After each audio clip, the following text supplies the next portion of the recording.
Bismillahirrahmanirrahim. Assalamualaikum warahmatullahi wabarakatuh. Perkenalkan, nama saya Nurul Fitra Medani dari program studi akuntansi kelas AK21G. Baik, di sini saya akan menjelaskan tentang mata kuliah pengantar akuntansi tentang bab 6, sistem pencatatan barang dagang. Sistem pencatatan dagang barang ini terdapat dua, yaitu sistem periodik dan sistem perpetual. Sistem periodik ini terdapat 14 akun, yang diantaranya persediaan barang dagang, pembelian barang dagang, potongan pembelian, retro pembelian dan keringanan harga, beban angkut pembelian, utang usaha, penjualan barang dagang, potongan penjualan, retro penjualan dan keringanan harga, beban angkut penjualan, piutang usaha, beban pokok penjualan, pajak pertambahan nilai atau PPN, dan yang terakhir itu kas. Transaksi pembelian barang dan dagang, beban angkut pembelian. Dalam pencatatan ilustrasi transaksi atau perjunalan dan posting ke buku besar, pembelian dan penjualan barang dagang dengan sistem periodik dapat dicontohkan dari PT Maju Abadi sebagai perusahaan minuman dalam kemasan. Transaksi pembelian barang dagang dan beban angkut pembelian kita dapat melihatnya pada halaman 254. Dan untuk pencatatan ke dalam jurnal dengan sistem periodik kita dapat melihatnya pada halaman 255. Dan untuk transaksi potongan pembelian, retro pembelian dan keringanan harga serta pelunasan utang usaha kita dapat melihatnya pada halaman 256. Dan untuk transaksi penjualan barang dagang dan beban angkut penjualan kita dapat melihatnya pada halaman 257. Dan untuk transaksi potongan penjualan, retro penjualan, dan keringanan harga serta pelunasan piutang usaha kita dapat melihatnya pada halaman 258 sampai 263. Berdasarkan saldo yang ada pada masing-masing di akun buku besar, langkah selanjutnya itu menyusun neraca saldo. Karena transaksi ini terbatas pada pembelian dan penjualan barang dagang serta belum dilakukan penyelesaian terhadap persediaan barang dagang pada akhir periode, maka neraca saldo yang tersusun belum lengkap. Neraca saldo PT Maju Abadi kita dapat melihatnya pada tampilan 6.8 pada halaman 263. Selanjutnya itu penyusunan laporan keuangan akhir periode.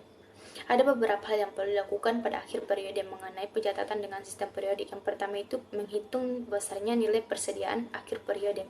Dan untuk langkah-langkah menghitung ini besarnya nilai persediaan barang dagang pada akhir periode ada 3, yaitu menghitung jumlah fisik barang pada akhir periode, yang kedua menentukan harga barang per unit, yang ketiga menentukan besarnya nilai barang dagang. Yang kedua, menghitung besarnya nilai beban pokok penjualan. Setelah dilakukan penyelesaian akun persediaan barang dagang atau awal periode dan akhir periode ke dalam akun beban pokok penjualan, langkah selanjutnya itu memindahkan atau menutup seluruh akun-akun yang berhubungan dengan biaya pokok atau harga pokok pembelian barang dagang. Akun-akun tersebut antara lain akun pembelian barang dagang, akun potongan pembelian, akun retro pembelian dan keringanan harga, serta akun beban dan akun pembelian. Akun-akun tersebut dipindahkan ke dalam akun beban dan akun pokok penjualan. Untuk mekanisme perhitungan beban pokok penjualan berdasarkan sistem periodik, kita dapat melihatnya pada tampilan 6.9 dan 6.10. Berdasarkan besarnya nilai persediaan barang dagang akhir periode tersebut, langkah selanjutnya ialah kita dapat menghitung besarnya nilai beban pokok penjualan. Kita dapat melihat pada tampilan 6.10 pada halaman 265. Selanjutnya, pencatatan transaksi dengan sistem perpetual. Akun-akun yang terlibat di dalam transaksi pembelian dan penjualan barang dagang dengan sistem perpetual yaitu pertama persediaan barang dagang, utang usaha, lembaran dagang, beban pokok penjualan, potongan penjualan, retro penjualan dan keringanan harga, beban angkut penjualan, piutang usaha, pajak pertambahan nilai atau PPN, dan yang terakhir itu kas. Dalam memberikan pencatatan transaksi atau perjunalan dan posting ke buku besar, pembelian dan penjualan barang dagang dengan sistem perpetual, kita dapat memberikan contoh pada PT Maju Abadi sebagai perusahaan minuman dalam kemasan. Untuk transaksi pembelian barang dagang dan beban angkut pembelian. Transaksi pembelian barang dagang dapat dilakukan secara tunai maupun kredit. Di dalam transaksi tersebut, banyak hal yang perlu disepakati. Salah satunya dalam membicarakan perjanjian mengenai perpindahan hak kepemilikan atas barang dagang. Hal ini sangat penting karena menyangkut beban angkut. Apabila syarat penyerahan barang menggunakan perangko gudang jual, maka beban angkut ditanggung oleh pihak pembeli. PT Maju Abadi adalah perusahaan yang bergerak dalam perdagangan minuman dalam kemasan.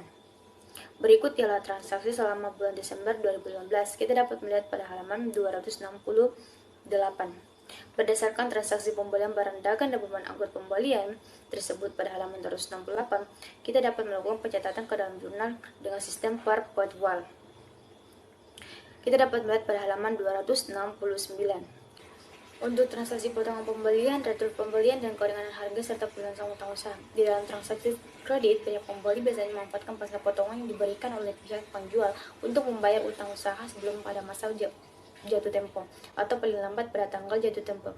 Demikian juga apabila barang yang dibeli dari pihak penjual mengalami kerusakan atau kondisi yang tidak memuaskan, maka pihak pembeli biasanya dapat mengembalikan barang tersebut atau barang yang dikembalikan tetapi ada pengurangan harga.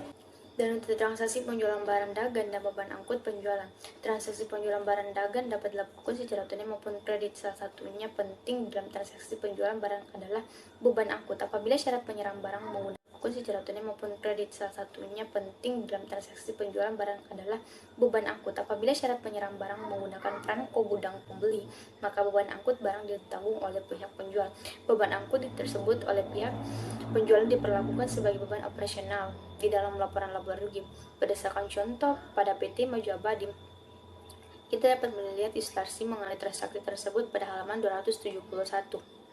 Berdasarkan transaksi penjualan pada halaman 271 mengenai penjualan barang dagang dan ongkos angkut penjualan, maka kita dapat melakukan pencatatan ke dalam jurnal dengan sistem perpetual pada halaman 271 sampai halaman 272. Dan untuk transaksi potongan penjualan, retur penjualan, dan keringanan harga serta pelunasan piutang usaha dalam meningkatkan perputaran kas, biasanya pihak penjual menawarkan insentif beberapa tahun kepada pihak pembeli untuk membayar utang usahanya sebelum masa jatuh tempo. Demikian juga untuk pelayanan penjual, pihak penjual biasanya menerima atau menyetujui pengembalian atau pengurangan harga dari pihak pembeli karena alasan-alasan tertentu baik rusak maupun tidak sesuai dengan pesanan. Berdasarkan kesepakatan kedua belah pihak, pelunasan dilakukan sesuai dengan termin waktu dengan alasan untuk menghindari adanya denda atau sejenisnya. Berdasarkan contohnya PT Maju Abadi, berikut ilustrasi transaksi tersebut pada halaman 273. Berdasarkan transaksi potongan penjualan, retur penjualan, dan keringanan harga serta pelunasan piutang usaha, kita dapat melakukan pencatatan ke dalam jurnal dengan sistem perpetual pada halaman 273. Berdasarkan perjurnalan dari transaksi pembelian dan penjualan barang dagang dengan sistem perpetual, maka langkah selanjutnya ialah memposting akun masing-masing di dalam buku besar. Kita dapat melihatnya pada halaman 274, 275, dan 276 serta 277.